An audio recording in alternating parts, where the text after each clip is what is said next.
Lesson number 119, Surah Hud, ayah number 50 to 83. أعوذ بالله من الشيطان الرجيم بسم الله الرحمن الرحيم. وَإِلَى عَادٍ, and to the people of Ad, أَخَاهُمْ, their brother, Hud alayhi salam. Meaning, we sent to the people of Ad the messenger Hud alayhi salam. And who was he? He was their brother, أَخَاهُمْ. What does it mean by this, that he was their brother? He was related to them. He belonged to the same nation. The brother of a people is understood as a member of that tribe. So أَخَاهُمْ, their brother, meaning he belonged to the same tribe.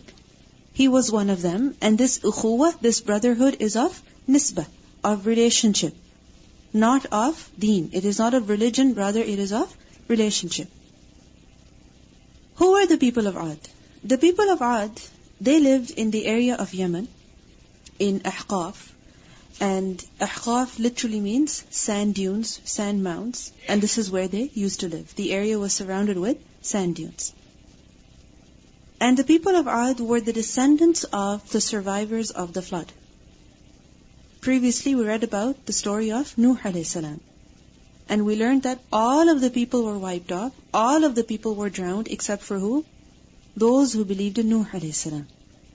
So, the people of Ad were from their descendants. And we also learned that Nuh alayhi salam, upon him were the barakat, the blessings of Allah, which has been understood as that the future generations, they came from the descendants of Nuh alayhi salam only. We know that there were other survivors as well. But it was only the progeny of Nuh alayhi salam that continued. Okay? This is why he is known as Adamus Thani. Not some other person who survived along with him, some other person who believed. Rather, it was him. So the people of Ad were from the descendants of who? Nuh alayhi salam. And these people, they were very strong in the physical sense. Physically, they were very, very strong. They were very powerful. And because of that, they built many great structures. We learn in Surah Al-Fajr, ayah number 6 to 8, that أَلَمْ تَرَ كَيْفَ فَعَلَ رَبُّكَ بِعَادٍ. Have you not considered how your Lord dealt with the people of Ad? إِرَمَ ذَاتِ الْعِمَادِ, with Iram, who had lofty pillars. Lofty pillars. Just imagine how tall their structures must have been, that they had lofty pillars. الَّتِي لَمْ يُخْلَقْ مِثْلُهَا فِي الْبِلَادِ, the likes of whom had never been created in the earth. There were no other people who made what these people made. The pillars, the tall buildings, the very strong structures that these people constructed, no one else has ever built that again after them. So we see that the people of Ad were very strong in the physical sense. So Allah subhanahu wa ta'ala sent to these people, one of them, Hud alayhi salam, as a messenger. Why was he one of them? Because the one who has some association with the people, he is one of them, he is well aware of their practices, of their norms, of their behavior, of their language. And because of that, he can relate with them much easily. And because of that reason, he can also convey the message in a much more effective way. Because when cultures clash, when people think differently, when people behave differently, when people do not understand one another, then they cannot even communicate easily. Isn't it so? So Allah subhanahu wa ta'ala selected their messenger from them because He understood them. He knew them. And He could convey the message to them in a more effective manner. Qala, he said, meaning Hud alayhi salam said to the people in conveying the message that, Ya qawmi, O my people. He doesn't say, O you sinners, or O you disbelievers. What does he say? O my people, I'm one of you. He shows to them that he is one of them. Just because he's a messenger, it does not mean that he is going to become hostile towards them from the very beginning. No. Ya qawmi, O my people. U'budullaha, worship Allah. What does it mean by this? That you should only worship Allah. Ma lakum, there is not for you, min ilahin, any other God, ghayruhu, other than Him. So this shows to us that after Nuh alayhi salam, the people who had survived, initially they were upon Tawheed. But very soon, even they began deviating. Which is why we learned at the end of the story of Nuh alayhi salam that وَأُمَمٌ سَنُمَتِّعُهُمْ, that there's going to be some we're going to benefit them temporarily, but then very soon a punishment is going to afflict them. Which shows that initially the people were upon Tawheed, but gradually, again, they began doing shirk. So Allah subhanahu wa ta'ala sent this messenger to the people so that they would leave the shirk. That Ya qawmi i'budullaha ma lakum min ilahin ghayruh, there is no other God for you except Him. And why did He tell them that they should worship only Allah? Because that is the purpose of the creation of human beings. So He was sent to remind them of their purpose in life. Because if something is unaware of its purpose, then what's going to happen? What's going to happen? If you don't know what the purpose of something is, then what's going to happen? It's going to go waste. Isn't it so? You won't be able to benefit from it. It will not be productive. Anything. If there's a particular kitchen tool, for example, you don't know what the purpose is. It might just be sitting there. Isn't it so? Decaying away, wasting away. And if you know what the purpose is, you use it properly, it can benefit you so much. That thing can be so productive. Similarly, if a human being is unaware of his purpose in life, then in reality he's wasting himself. And if he's aware of his purpose in life, then he will be productive. He will do that which is beneficial for him. So the messengers were sent to remind the people of their purpose in life, so that they do not waste their lives. In antum, you all are not, illa muftarun, except ones who fabricate. Muftarun is a plural of muftari. And muftari is one who does iftira. What does iftira mean? To fabricate something, to invent lies. So you all are only inventing lies. What lies were they inventing? About Allah subhanahu wa ta'ala. That He has partners. That there are other beings who are equivalent to Him. That there are other beings who also deserve worship just like Allah does. So we see that Hud alayhi salam, he conveyed the message of Tawheed to the people. He told them what they should do, u'budullaha. And at the same time, he also told them as to what they should not do. He told them, u'budullaha, and he also told them, ma lakum min ilahin ghayruh. You don't have any other God except Him. So in other words, do not worship other gods besides Allah. And this is something very important. That when we tell people about what to do, we must also tell them about what they're not supposed to do. We see that He called them to the worship of Allah, and at the same time He negated their false belief. Because until wrong is declared as wrong, truth cannot be recognized as truth. The purpose is to separate the truth from falsehood, to distinguish the right from the wrong. And a person can only develop that awareness when he knows what right is and what wrong is. When you clearly tell them what right is and what wrong is. And this is exactly what Hud alayhi salam was doing. Ya qawmi, O my people, la as'alukum, I do not ask of you. Meaning, I do not demand from you, alayhi, upon it. Upon what? Upon my conveying the message to you. I am not demanding you for fulfilling this responsibility of mine, ajran, any reward. I don't demand any ajr from you.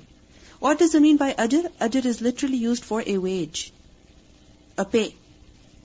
When someone is paid for the work that they have done. When someone is given their wage. So I'm not asking you for a payment. I'm not asking you that you should recompense me in some way because I'm delivering this message to you. That you should hold me, that you should give me a very exalted status in the society. I should be made the king, I should be made the ruler. Or that you should give me such and such amount of money. No, I'm not demanding any kind of reward from you. So why are you finding it difficult to accept my message? You know, if somebody comes to you offering you some work, that they tell you that I can do this and this for you as long as you pay me this much money. If they're charging you, then what do you say? Forget about it. I don't need to take your services. But if they offer you those services for free, then you're like, okay, let's give it a try. Isn't it so? And especially if they're charging an enormous amount, then in that case you don't consider them at all. So what does he say? I'm not charging you at all. Doesn't this show my sincerity and well-wishing? Because if somebody comes to you offering you some services and also charging you at the same time, what do you think? This is just a way that they have invented to make some more money. Isn't it so? This is just their way of making money. It's not useful at all. But if somebody says, this is for free, I'm not going to charge you at all, and it's not that you have to sign up either, then in that case, you wonder that perhaps they are sincere. So, لَا أَسْأَلُكُمْ عَلَيْهِ أَجْرًا, I'm not asking from you any ajr. Because in ajriya, my reward is not illa except عَلَى الَّذِي فَطَرَنِي, upon the one who created me. The one who created me, meaning Allah subhanahu wa ta'ala, is the one who has sent me. And because He has sent me, He will pay me for this work that I am doing. You can never recompense me for this work that I am doing. Only Allah can. In ajriya illa ala alladhi fatarani afala ta'qilun. Then do you not understand? Do you not understand what? First of all, my well-wishing, my sincerity, my honesty. That I'm not here to use you. I'm not here to manipulate you. I'm not here to take your money. No, I am here to tell you about what Allah subhanahu wa ta'ala has said, about the purpose of your life. And secondly, أَفَلَا تَعْقِلُونَ, don't you understand this message that I am conveying to you? This message, don't you understand it? What was the message that he was conveying? Worshipping Allah subhanahu wa ta'ala only. That all of these gods whom you're worshipping, you've invented them. There is no truth to them. Don't you understand that your God is only one God? أَفَلَا تَعْقِلُونَ. So we see in this ayah that the messenger, he says to the people that I do not demand any wage from you, any recompense from you. And this shows the sincerity of the messenger. This shows the sincerity of the da'i, the one who does not take any recompense from the people for the work that he is doing. Again, this does not mean that, for example, if a person is working for the deen, he does not take any financial recompense for that. We have discussed that earlier in Surah Tawbah, in Al-Amilina alayha, that where a person is doing fard kifaya, then in that case, if he is given some stipend, then that is acceptable. However, we discussed the conditions of that as well, that it must not be fixed, it must not be set as a condition that only if you give me this ajr, then I'm going to work. However, a level higher than that is that a person does not expect any return from the people.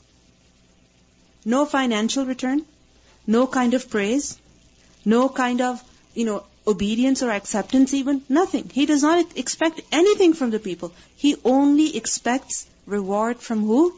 Allah subhanahu wa ta'ala. And this is what keeps a person's intention sincere. Because the moment other things come in, like money and praise and titles and positions, then what happens? It's very easy for a person's niyyah to go bad. So what we see over here is that when a person does not demand any financial recompense, that is an addition, an increase in his sincerity and well-wishing. وَيَا قَوْمِ, and O my people, إِسْتَغْفِرُوا رَبَّكُمْ, seek forgiveness from your Lord. He also tells them that the people must seek forgiveness from who? From Allah subhanahu wa ta'ala. For what?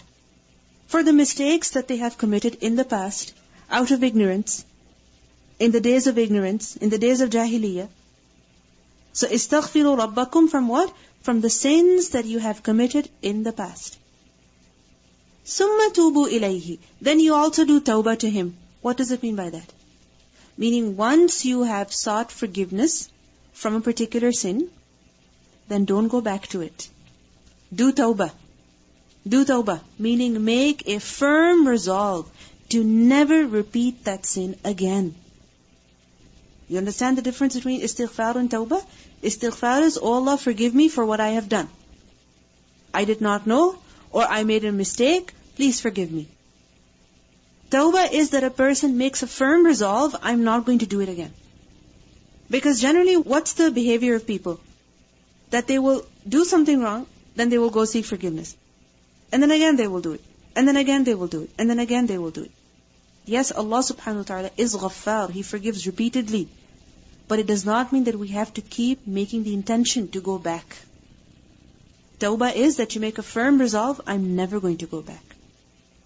So, ثُمَّ تُوبُوا إِلَيْهِ, change your ways. يُرْسِلَ السَّمَاءَ, He will send the sky, عَلَيْكُمْ, upon you. What does it mean by this? He will send the sky upon you. By the sky, what is meant is the rain clouds that are in the sky. The word sama is many times used for clouds, rain clouds. Because if you think about it, rain comes down from where? From the rain clouds, not from the blue sky. Basically, the word sama is that which is above you. It is said, كُلُّ مَا عَلَاكَ, everything that is above you. What is it? فَهُوَ sama. Then it is a sama. So whether it is a rain cloud, or it is the blue sky, similarly, it can also apply to the roof, the ceiling of a building. Okay? So, ثُمَّ تُوبُوا إِلَيْهِ يُرْسِلِ السَّمَاءَ عَلَيْكُمْ, He will send the sky upon you, meaning the clouds upon you, مِدْرَارًا, in showers. He will send rain to you in showers from the sky. Midrar is from the root letters Dal, Ra, Ra. And we have done this word earlier as well. Dal, Ra, Ra. Dar. Dar is basically to flow profusely and continuously. When something flows, when something comes forth, when something pours in abundance, in great amount, and also continuously, constantly, without a break, endlessly, without a break. This is the meaning of the word dar. From the same root is the word dirra, dal with a kasra, dirra with a shadda and ra. And dirra is used for milk. Yes, milk. Okay? And literally the word dirra is used for an excellent quality, an excellent trait of something. So it's the goodness of everything. Like for example, it is said, لِسُوقِ dirra. The suq, it has dirra. What does it mean by that? That it's buzzing, it's full, it's busy, there's so much activity, so much buying and selling going on. So, what is it? The brilliance, a good quality of anything. The excellence, the goodness of everything. And from this is the word midrar. So midrar is used for abundant rain. When rain falls abundantly, when it showers abundantly, in profusion. Because that is what makes the rain beneficial. Because if you think about it, if it only drizzles, if it's only a light drizzle, or if it rains only once a year, is that really going to be beneficial? No. It's not going to be beneficial. It's going to be extremely hot, extremely dusty. The air is going to be unclean. The water sources are going to dry up. Agriculture is going to get affected. Animal life is going to get affected. Human beings are going to get affected. So rain is beneficial when? When it flows in abundance, and when it comes down in abundance, and also repeatedly, over and over again. So يُرْسِلِ السَّمَاءَ عَلَيْكُمْ مِدْرَارًا, He will send the sky upon you in showers. What does it mean by that? That first of all, in abundant rain. So all of your needs are fulfilled. It's not that He will send drizzles upon you, but rather He will send nice rain showers so that all of your needs are fulfilled. You have enough water for your fields, for your animals, for yourselves. And secondly, midrar also gives the meaning of that He will send rain clouds on you again and again, repeatedly. So you never suffer from any shortage. You never suffer from any famine or drought or anything of that sort. And this is the benefit of what? Of istighfar. and tawbah. So, do tawbah, do istighfar, Allah will send upon you rain in abundance. وَيَزِدُكُمْ, and He will increase you. قُوَّةً, in strength. إِلَى قُوَّتِكُمْ, to your strength. Meaning the strength that you already possess, Allah will increase that with more strength. The power that you already possess, Allah will add to that power. What power did these people possess? As I mentioned to you, they were physically very strong. And it is also said that it wasn't just that they were physically strong, they were also a lot in their number. Their population was also great. It is said that they had huge armies, which would cover miles and miles of land if they were assembled in a place. So they were able-bodied. At the same time, they were great in their numbers. And quwwah also reflects that financially they were also very strong. So they had physical strength, they had financial strength, they had strength in their resources, in their numbers, in their manpower. So the messenger says to them that if you seek forgiveness from Allah, you do tawbah to Him, then look at the benefits that Allah will increase your power. This power that you already possess, financial, physical, Allah will add to that with more. What does it mean by this? That He will add to that more quwwah. يَزِدُكُمْ قُوَّةً إِلَى قُوَّتِكُمْ. What is His additional strength?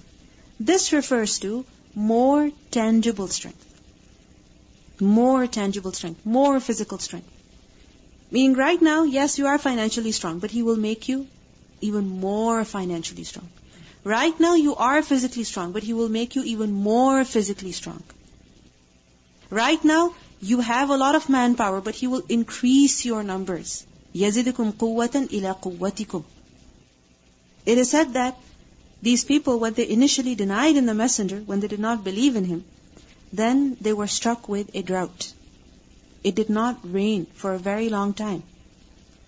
And it wasn't just that they were struck with a drought, but at the same time, their women would not give birth to children anymore. So, there was infertility as well, which was very common. So the messenger tells them that if you seek forgiveness from Allah, then Allah will send down to you rain. And He will increase your numbers. You cannot have children. There is infertility everywhere. Seek forgiveness from Allah. And see, your women, your people will become fertile again. وَيَزِدُكُمْ قُوَّةً إِلَى قُوَّتِكُمْ.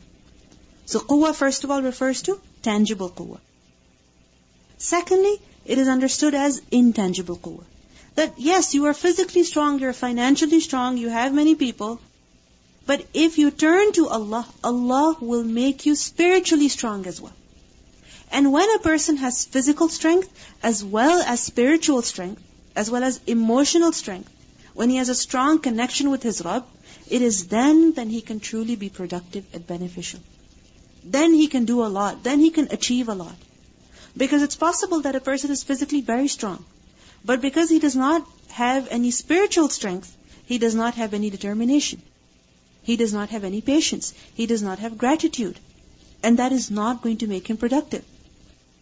So, يَزِدُكُمْ قُوَّةً إِلَى قُوَّتِكُمْ وَلَا تَتَوَلَّوْا. And do not turn away, mujrimeen, as criminals. Meaning, do not turn away from the message that I'm conveying you. Do not turn away from seeking forgiveness. Do not turn away from doing tawbah as mujrimeen. Because if you turn away, then you will become who? Mujrim. You will be committing crimes. And what were the crimes that they were committing? Shirk. Injustice. So we see many lessons can be learned from this ayah. That the people are told that if you seek forgiveness and turn to Allah, your blessings will not be reduced. What's going to happen? They're going to increase. They're going to be multiplied. You're going to have an abundance. The strength that you possess, you will increase in that strength. It will be increased for you. We learned that these people, as I mentioned to you, they were the strongest people of their time. We learn in Surah Fussilat, ayah number 15, that فَأَمَّا عَادٌ فَاسْتَكْبَرُوا فِي الْأَرْضِ بِغَيْرِ الْحَقِّ وَقَالُوا مَنْ أَشَدُّ مِنَّا قُوَّةً. That the people of Ad, they were arrogant upon the earth without right. And they said that who is greater than us in strength? Meaning we are the most strongest of people. But look at what the messenger is saying to them. That if you turn to Allah, the strength that you have, it will be multiplied. So what lessons do we learn from this ayah? First of all, we see that when there is a shortage of blessings, when there are less blessings, when life becomes difficult, when there is an increase in loss and suffering, when there is less produce, when there is less income, when there is less revenue, when there is no fertility, when there is no profit, then what does a person need to do? Istighfar, seek forgiveness from Allah subhanahu wa ta'ala. When a person increases in his istighfar, in his tawbah, then the blessings of Allah become abundant upon him. Because you see over here, يُرْسِلِ السَّمَاءَ عَلَيْكُمْ مِدْرَارًا. When there's a lot of rain, what's going to happen? What's that going to lead to? A lot of produce, right? Health, many benefits. And when there's a lot of produce, that's going to lead to a lot of business. Isn't it so? People are going to have jobs. Their profits are going to increase. There's going to be an increase in the revenue. Employment is going to increase, and so on and so forth. There's so many benefits. People are going to eat healthier, live healthier. They're going to be able to do much more. So life is sustained by what? Water, which comes down from the sky. So if a person increases in his istighfar, then the blessings will increase. Secondly, we also learn from this ayah that when a person feels weak, when a person feels that he is physically unable to do something, he feels that he lacks energy, and I'm talking about physical energy, that you physically feel weak, tired, fatigued. You feel as if you're being drained all the time, day in and day out. Each and every day you feel as if you're getting weaker. Then what do you need to do? What do you need to do? Besides taking your multivitamins and your iron supplement, what else do you need to do? Increase in istighfar. Because وَيَزِدْكُمْ قُوَّةً إِلَىٰ قُوَّتِكُمْ. Whatever quwwah that you have, you may be running out of it. You may feel that it is not enough for you. You may feel that you need more strength, mental strength. That perhaps you're trying to memorize a lesson but you cannot retain it. Perhaps you want to sit through class but you feel as if you don't have the energy. Perhaps you want to come every day to school but you feel as if you're getting more and more tired every day. It's possible. What do we need to do? We need to increase in our istighfar. Because look at what the messenger is telling the people. Yes, you have some strength. But remember, when you will do istighfar, Allah will give you more strength. He will give you more power. He will give you more ability.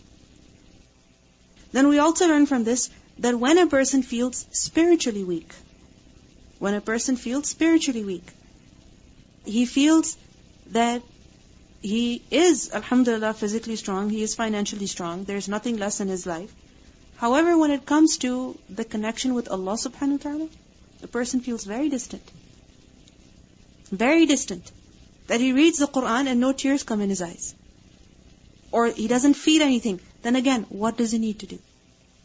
Increase in istighfar. Because يَزِدُكُمْ قُوَّةً إِلَىٰ قُوَّتِكُمْ. You may have physical strength. However, you don't have spiritual strength. Where do you get that from? It only comes from Allah. And how will you do that? By turning to Allah, seeking forgiveness. The Prophet ﷺ said, and this is a hadith that is reported in Abu Dawood, that مَنْ لَزِمَ الْإِسْتِغْفَارَ. Whoever makes istighfar mandatory on himself. Mandatory. He's always seeking forgiveness from Allah. Whether they're driving or washing dishes or cooking or doing the laundry, going up the stairs, down the stairs. Whatever a person is doing, he's always busy doing istighfar. Then what's going to happen? جَعَلَ اللَّهُ لَهُ مِنْ كُلِّ هَمٍّ فَرَجًا. Allah will make for him from every worry, He will take him out of every worry, every problem. Every problem, every concern that a person has, Allah will relieve him from that. Allah will take him out of that. وَمِن كُلِّ ضِيقٍ مَخْرَجًا. And from every discomfort, ضيق is narrowness, constriction.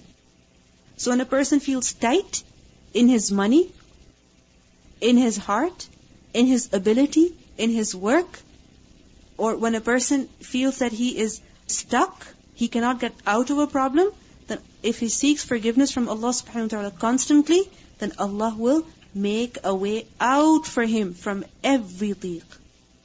Look at the word مخرج. وَمِن كُلِّ ضِيقٍ مَخْرَجًا. Makhraj is what? An exit, a way out. He will take him out of problems. وَرَزَقَهُ مِنْ حَيْثُ لَا يَحْتَسِبْ. And he will provide him from where he cannot even imagine. What is everybody complaining about? Generally, what do people complain about? Money, work. But a person who constantly seeks forgiveness from Allah, look at the promise. That Allah will provide him from where he cannot even imagine. So there are many, many benefits of istighfar. And some of those benefits are mentioned in this ayah. Then we also learn from this ayah that when a person comes towards the deen, then it only benefits him. Generally, what is the thinking of people? That if I learn the Quran, if I leave my work and if I start working for the deen, then what's going to happen? My life is going to become difficult. My life is going to become more challenging. My life is going to become very uncomfortable. This is what people think generally. Because initially when a person does want to do something for the deen, for example, a woman says, I'm sitting at home, I might as well go study the Quran. When she tries to do that, initially she is going to face challenges. Many challenges, many difficulties. Why? Because Allah subhanahu wa ta'ala tests a person. That what is the true worth of this person? Is he really committed? Is he really sincere? Or is this all just, emotional and she wants to study? No, Allah will create difficulties at the beginning to see our determination, our sincerity, our commitment. And once that test is passed, then what happens? There is only ease. There is only ease. Because we see in this ayah that what is the messenger telling them? You turn to Allah, look how your life will become easier in the sense that there will be an abundance of blessings. There will be an abundance of blessings. So we see that when a person comes towards the deen, he only benefits. He does not suffer from harm. Then what was the reaction of the people? قالوا, they said, Ya Hud, O Hud, ما جئتنا ببينة. You have not come to us with a clear sign. You have not brought us an evidence that shows to us that you're really a messenger. Show us a miracle so that we know that you're really a messenger. Now again, instead of looking at what he was saying, what are they looking at? Who is he? Who is he? Who is this person? How do we know if he's really a messenger? Ya Hudu, ma ji'tana bibayyinatin. You have not brought us an evidence. وَمَا نَحْنُ, and we are not bitariki alihatina. We are not at all ones to leave our gods. Tariki is actually tarikina. And it's tarikina alihatina. But because tarikina and alihatina is mudaf ilay, this is why the noon is dropped off tarikina. So we are not at all ones who leave our gods, meaning we're never going to leave the worship of our gods, an qawlik, from your word. Meaning just because you say to us, we're not going to leave our gods. وَمَا نَحْنُ لَكَ بِمُؤْمِنِينَ, and we are not at all going to listen to you. لَكَ بِمُؤْمِنِينَ آمَنَ لِي. What does it mean?